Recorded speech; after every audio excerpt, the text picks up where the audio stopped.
মসজিদ এমন একটা নিয়ামত, এমন একটা দামি জায়গা, সাপ যেমন গর্ত না হইলে মজা পায় না, আল্লাহর কিছু ইমানদার, কিছু আল্লাহওয়ালা এই জমিনে আছে, ওরা মসজিদ না হলে এরা মজা পায় না।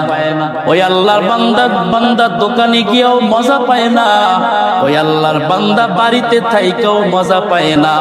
ওই আল্লাহর বান্দা এত শান শৌকত, এত সম্মানের চেয়ার, বান্দা এত সম্মানের চেয়ারে বৈশাও মজা পায় না। আজান হইলে দেখবেন কিছু আল্লাহর বান্দা, আপনি ওনাকে রশি দিয়ে বাইধাও রাখতে পারবেন না।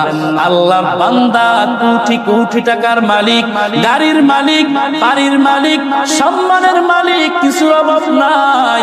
আল্লাহর গোলাম চিন্তা করে দেখলো, আমার গাড়ির অভাব নাই, আমার বাড়ির অভাব নাই, আমার সম্মানের অভাব নাই, আমার সন্তানের অভাব নাই, আমার যেটা অভাব